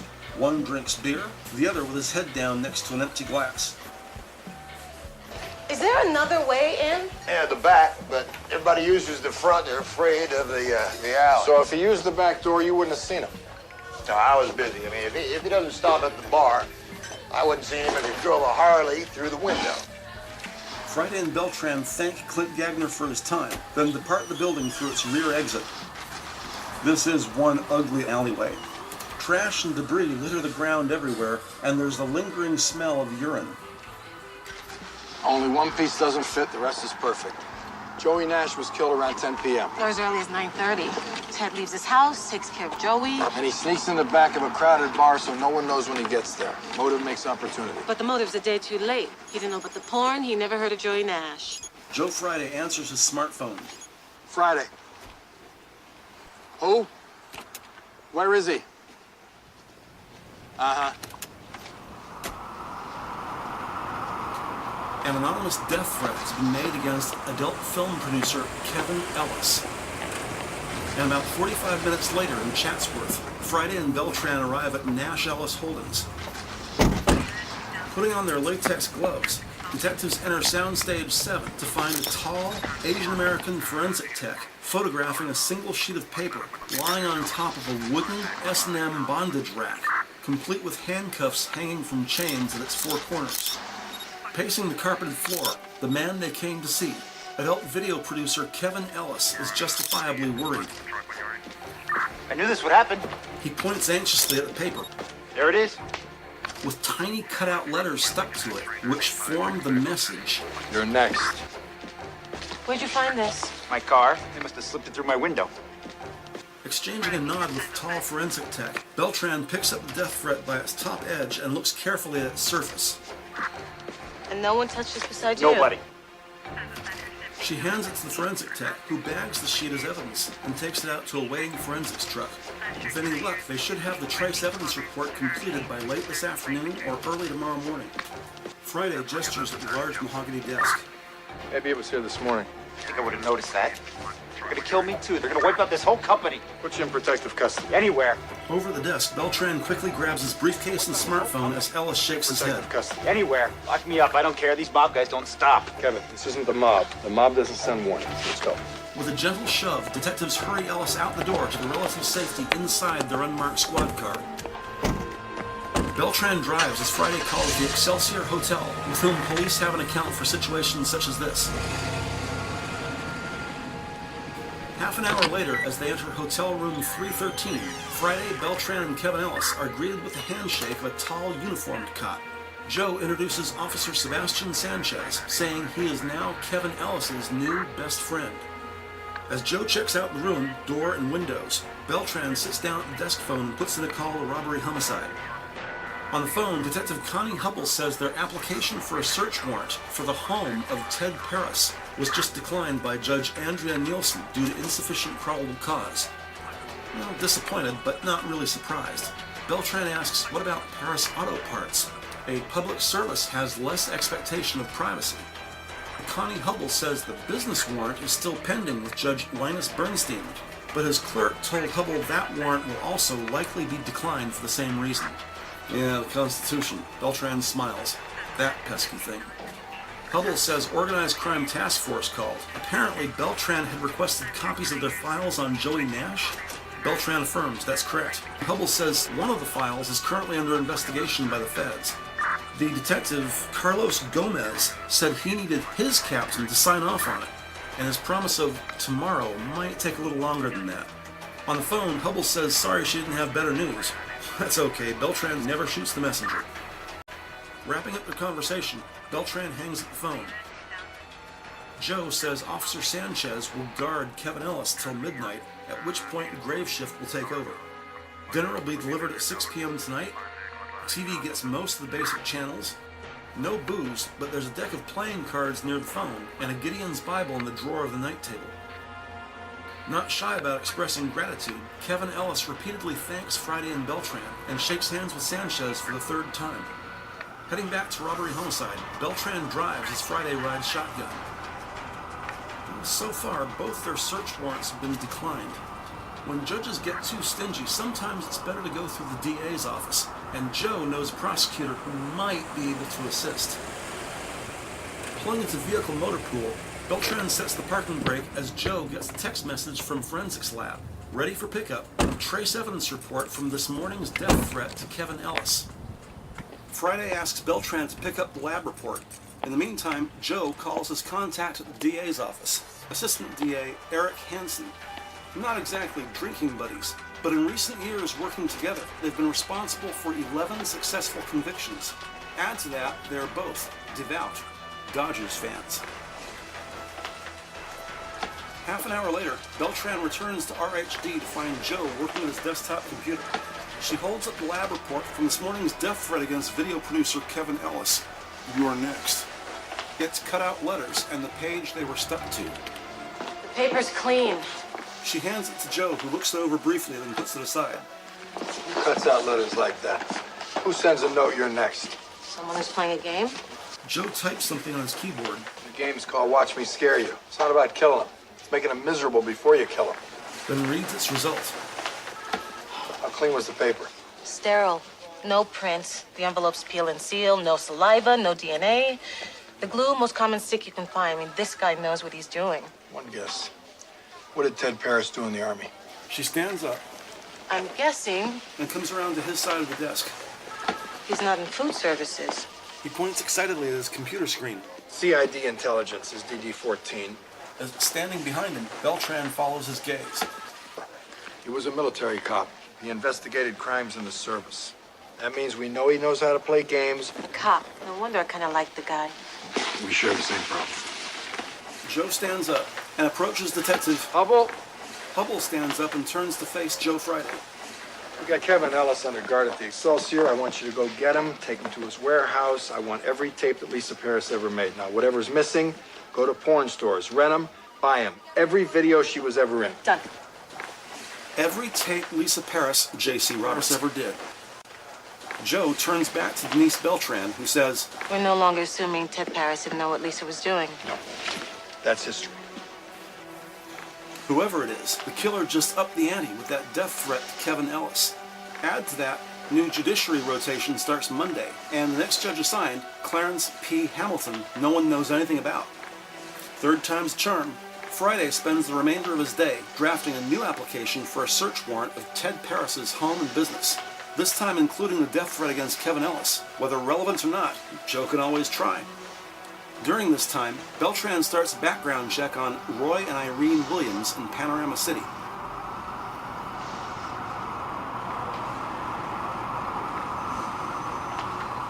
The following morning, Friday grabs a note stuck to his desk phone.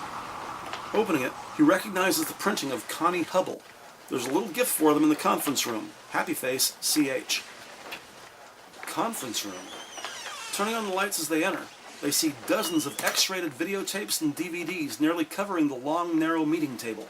In theory, every video Lisa Paris, J.C. Roberts, ever filmed. Detectives put down their coffees and begin looking carefully at each box, one by one. Hundreds of them. This was how Lisa Paris had spent her youth. Sex in front of a camera. Then she wanted to stop. It was too late. There was a bachelor party, a porn tape, and the knock at the door she'd feared the most. She couldn't go back to who she'd been. Beltran considers the title Prison Heat. Its cover shows a brunette woman gagged with a tennis ball, sitting in a chair with her hands tied behind her back. What are we looking to get from this? Besides nausea? Keep looking. Your stomach can take it. Denise Beltran picks up another box for the film Gratified. Joe regards the film Dominance, which pictures a young redhead kneeling and looking up. How did Ted Paris know? How do you know his daughter was making porn? How do you know who Joey Nash was? It's gotta be here. Finally, he sees it. Bingo. Deja vu. Or at least quite a few uncanny similarities. He grabs the video and reads its title aloud. Highway Harlots 2. Oh, a sequel, of course, because the first Highway Harlots left so many unanswered questions. Guy had an ego, produced by Joey Nash. Joe hands her the box. Check the license plate. Vanity plates, sex toys with 2 X's. On the box's cover, Denise Beltran sees the now familiar shiny black BMW, again with a body draped across its hood. But unlike murder victim Joey Nash, this sexy woman's body is alive and well. Indeed, very much alive and well. Or at least she was when the picture was taken. Pictured here as if going out for a night clubbing, shrink-wrapped in a tiny white mini dress with matching 3-inch heels. J.C. Roberts herself, aka the deceased, Lisa Paris. The curvaceous 26-year-old kneeling on all fours on top of the vehicle, her butt slightly elevated, arms outstretched, holding on by the sunroof. Voluptuous cleavage pressed against the car's tinted windshield, her head turned back to look over a sun-tanned shoulder. Lisa Paris, frozen in time, smiles seductively at the camera with a large cigar comfortably wedged between whitened teeth. Black BMW, sex toys with 2 X's. Nash's car. The same pose we found his body in, right down to the cigar. Ted Paris saw that. That's how he knew.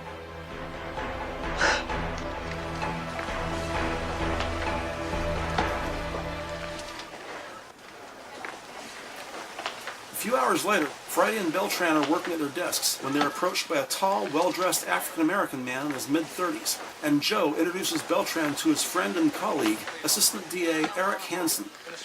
The three discuss the case as they walk over to the office of Captain Ruth Hagerman. Eric Hansen says grieving parents say crazy things all the time. It doesn't mean they kill people. Ted Paris has motive and no alibi. He lied repeatedly and on the record. With everyone now inside, In a sworn statement? Ruth Hagerman closes her door, No. He lied to the police. then steps behind her desk. I've been in major crimes 19 months. I can't take felonies to trial and lose. Did you look at the videotape? The dead daughter in the same pose as the guy he killed? 12 jurors see that and say good riddance of bad rubbish. Oh, I see. Behind her desk, So she's in porn, so she doesn't matter. Captain Hagerman remains standing. Besides, this is not about her, it's about her father. The tape box convinces. It doesn't convict. You sound like Johnny Cochran. God forbid. Ted Paris. He have a registered gun? A 45, not a 9mm, but he could have others, unregistered. Hagerman takes a seat. We shopped judges, Nielsen, Bernstein, Hamilton. No search warrant, insufficient probable cause. Probable cause. Isn't that in the eye of the beholder? Maybe you could find us a judge. Standing at Hagerman's desk, Eric Hansen looks back at Joe. This was your idea, wasn't it? What's the matter, Counselor? You don't want your ass on the line? My ass is always on the line. The assistant DA turns to face Captain Hagerman. I'll get you a warrant. The prosecutor departs the office with a pat on the back from Joe. Good man.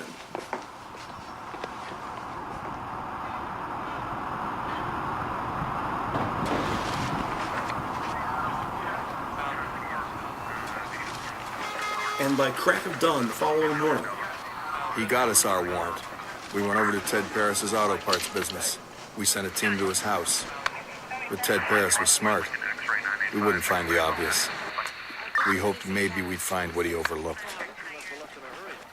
renowned technology writer Isaac Asimov observed, quote, "The most exciting phrase to hear in science, the one that heralds new discoveries, is not eureka, but that's funny," unquote.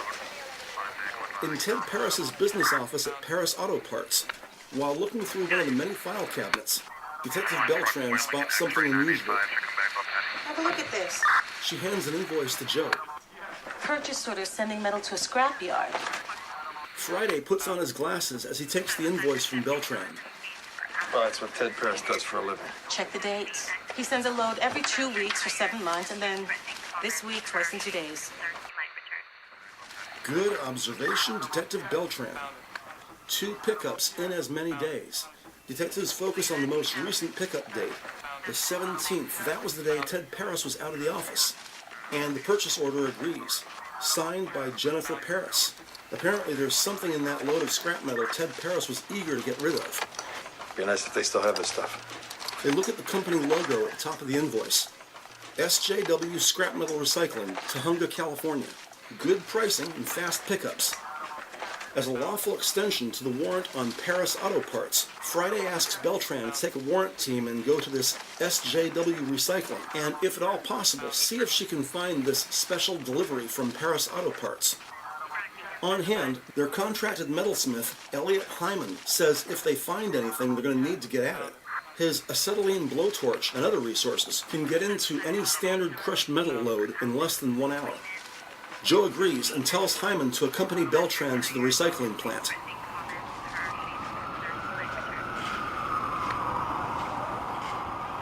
In Tahunga by 9 a.m. at SJW Scrap Metal Recycling, Beltran and her search team have isolated Tuesday's block of scrap metal from Paris Auto Parts. You sure that's all there was from Ted Paris? That was Tuesday afternoon. We picked it up from Ted Tuesday morning. Okay. Mr. Harmon, open it. Ted Paris had been in a hurry. In a mound of crushed metal, we found a crushed gun.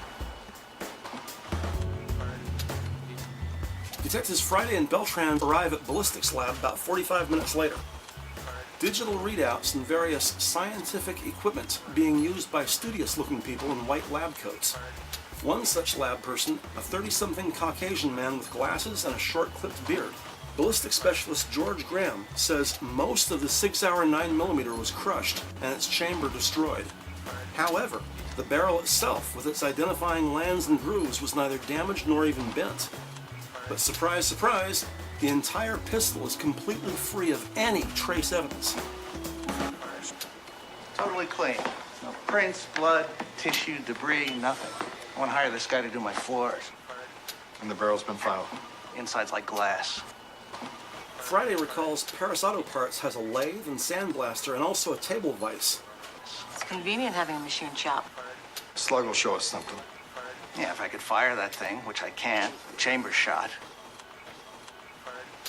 What if you took the barrel off that one, put it on another 9mm? Could you fire through it then? It's possible. Give me an hour. But it takes less than that.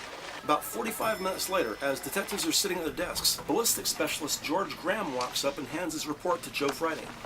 Summarizing their findings, Graham tells detectives he was able to successfully fire a bullet from the recovered gun barrel, just as Friday had suggested.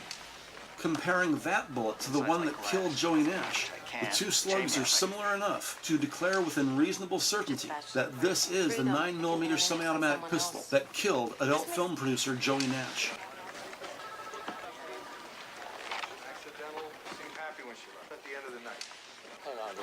Receiving thanks and 2 grateful handshakes, lab specialist George Graham departs, heading back to the elevator. Just then, Joe gets a text message on his smartphone. Carlos Gomez at Organized Crime. To release the files they have on Joey Nash, they need a signature from a D3 or above. Must be something pretty big to require an authority signature. Putting on his jacket, Joe asks Beltran to call Eric Hansen at DA's office and have him add to the warrant the lab results from this recovered 9mm.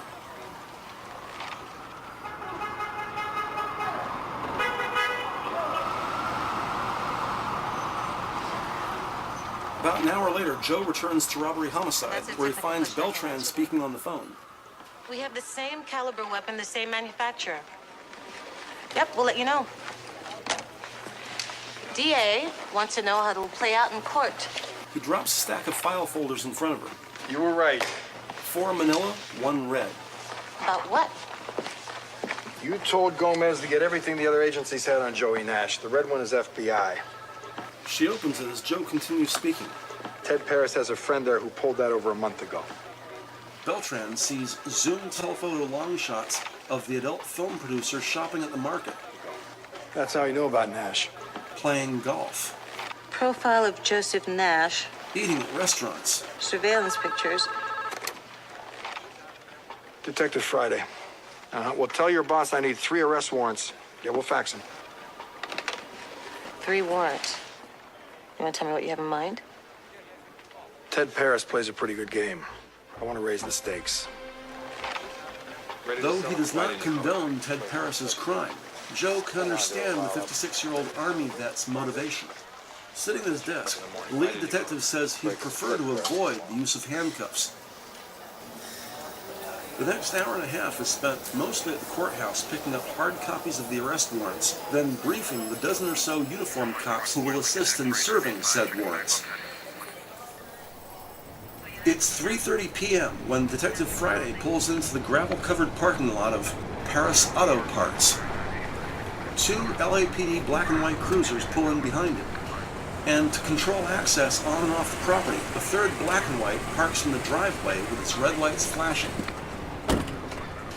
Exiting their respective vehicles, Joe Friday and the uniformed officers slowly approach the building from all sides. As often happens when dealing with otherwise lawful perpetrators, the suspect, seeing all these cops on his property, opens the door and steps out, meeting them halfway. Glaring defiantly at Joe Friday, Ted Paris keeps his temper in check. You got a warrant? Get out your cuffs. Ted, we don't have to do it that way. Just come down with us. When I was at MP, I liked serving warrants. The process of justice, I like being a part of that.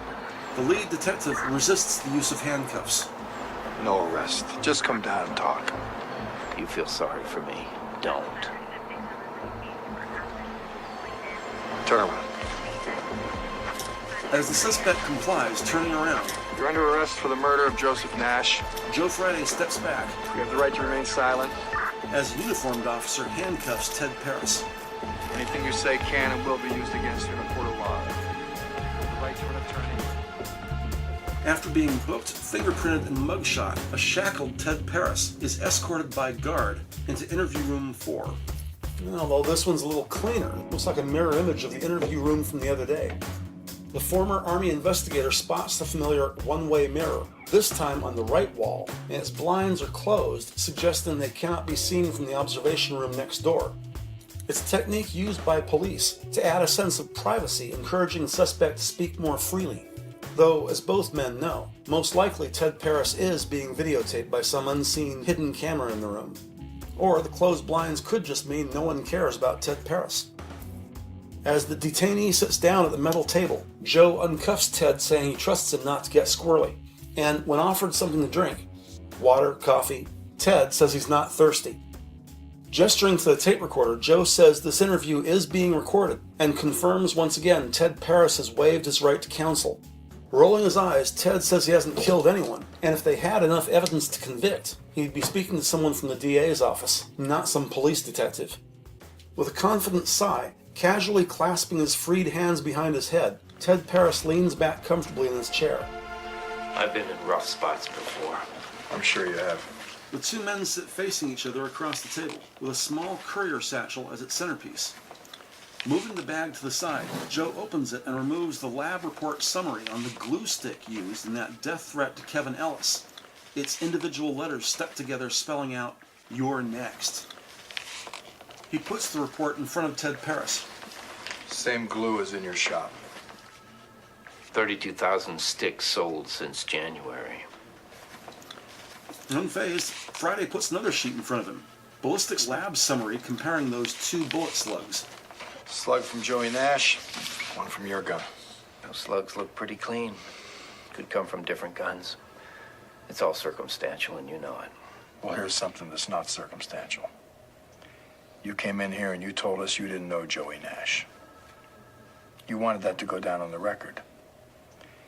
Reaching into the courier bag, the problem is, the detective removes that red FBI folder. We can prove you had files on Nash. Opens it and shows it to Ted Paris. FBI files. Including those surveillance photos of adult film producer Joey Nash. You knew him. That's not enough for a conviction. Time for the heavy artillery. Joe Friday pulls out Highway Harlots 2, The picture on the box of his daughter Lisa, buns up and kneeling, seductively crawling up the hood of Joey Nash's BMW. When did you see this? Months ago? Weeks? How long did you hold that inside? And the grieving father's eyes begin to well. Until Lisa died? Because then I can imagine you'd need some reasons. Why? Why did this happen to my daughter? And this was the answer. She was young, sweet, and innocent. They took advantage of her. She was just a kid. Kids do stupid things. They don't think about the consequences. Well, you thought about the consequences. Can I get away with it? They trained you well, didn't they? Don't understand me, okay? My Latin teacher used to quote Aquinas. To understand all is to forgive all. Ut omnes intelligere, omnium sacramenti sit remissio. And I don't need your forgiveness either. I'm not talking about me. I'm talking about you forgiving Lisa. Now, maybe you killed Nash because you blamed him and you thought he deserved it. But there must have been a part of you that blamed yourself for failing her. Joe gets up from the table. Don't fail the one that's left. Reaches and opens the blinds. Ted Paris stands as Joe Friday tilts his head toward the mirror. That's a one-way.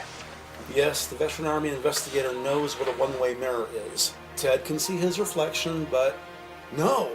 Apparently Friday's flipped the glass to face the other way, so Ted can see them. But his only living daughter Jennifer and his would-be son-in-law Michael cannot see Ted. So this is where you're going. In the room next door, Beltran and a uniformed officer stand over the two hapless detainees, sitting at a table side by side, looking bewildered and angry. Accessories after the fact. Michael lied. He said you were in that bar. You weren't. Jennifer signed that purchase order to get rid of the gun. Ted Paris stares aghast through the soundproof window. Accessories after the fact. Come on, they didn't know. We're going to charge them, then we're going to force them to roll over on you. They're young, Ted. They got their whole lives ahead of them. You want to bring them down? Briefly taking his eyes off his daughter, Ted just looks at Joe. You do that. You know I'll do what I have to. Now, they'll testify against you or they'll both do time. And even if you're right and we can't convict you, do they deserve it? Now, this is what's going to happen if you don't give me another way. You're fundamentally a decent guy. I want you to do the right thing. Yeah. I sat on your side of the table. You've already talked to the DA. You know what they'll accept, so make the offer. Second-degree murder, 15 to life. You can get out in 8. Michael and Jennifer walk. Lisa doesn't get her life dragged across the front pages. With no other hand to play, Ted Paris agrees to the plea. You know, if it had been just me, I would have walked up to that bastard, emptied a clip in his head, then phoned you then and there. Jennifer needed me. I had to get away with it.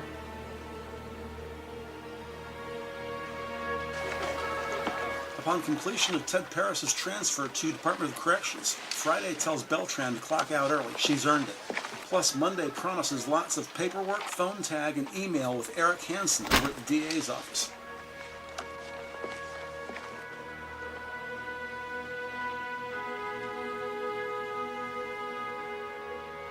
"7 p.m. The fourth floor at RHD is mostly empty now as Joe retrieves a large cardboard box marked Evidence 03-0154361. He drops the 9mm pistol into a padded envelope and puts it in the box. I understood what Ted Paris had done. I understood why he did it. And I thought there, but for the grace of God. But understanding doesn't get you very far. And the truth is, when you do what I do, neither does God.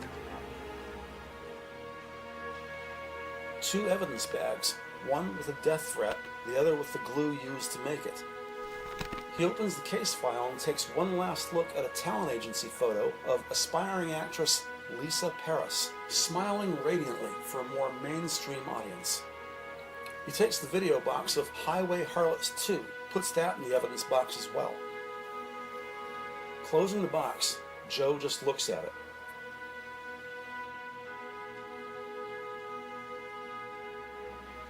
It seems that in everyone's life there's one moment, the one that matters, after which nothing is ever quite the same. That moment in Lisa Paris's life changed her and everyone around her. You think back, you wonder, where's that moment in your own life? When did you become who you are? And who else might you have been? Ted Paris entered a plea of guilty to second-degree murder. He is currently serving 8 to 12 years in the minimum security prison in Lompoc, California.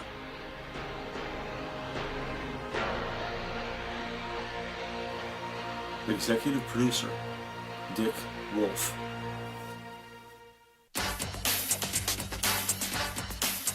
We hope you've enjoyed this audio adaptation of L.A. Dragnet, Redemption.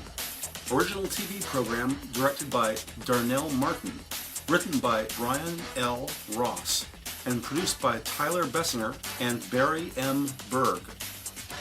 Original TV air date, April 6, 2003. Original music by Mike Post. Original sound editors, Andrew Spencer Dawson and Michael Fairdy. L.A. Dragnet, Season 1, Episode 9, Redemption, features the following voices. Detective 3, Joe Friday, played by Ed O'Neill. Detective 2, Denise Beltran, played by Luna Lauren Velez. Captain Ruth Hagerman, played by Lindsay Krause. The deceased's father, Ted Paris, played by William Russ. Detective 2, Connie Hubble, played by Catherine Cami. Medical examiner Dr. Ramachandran Shah, played by Eric Avari.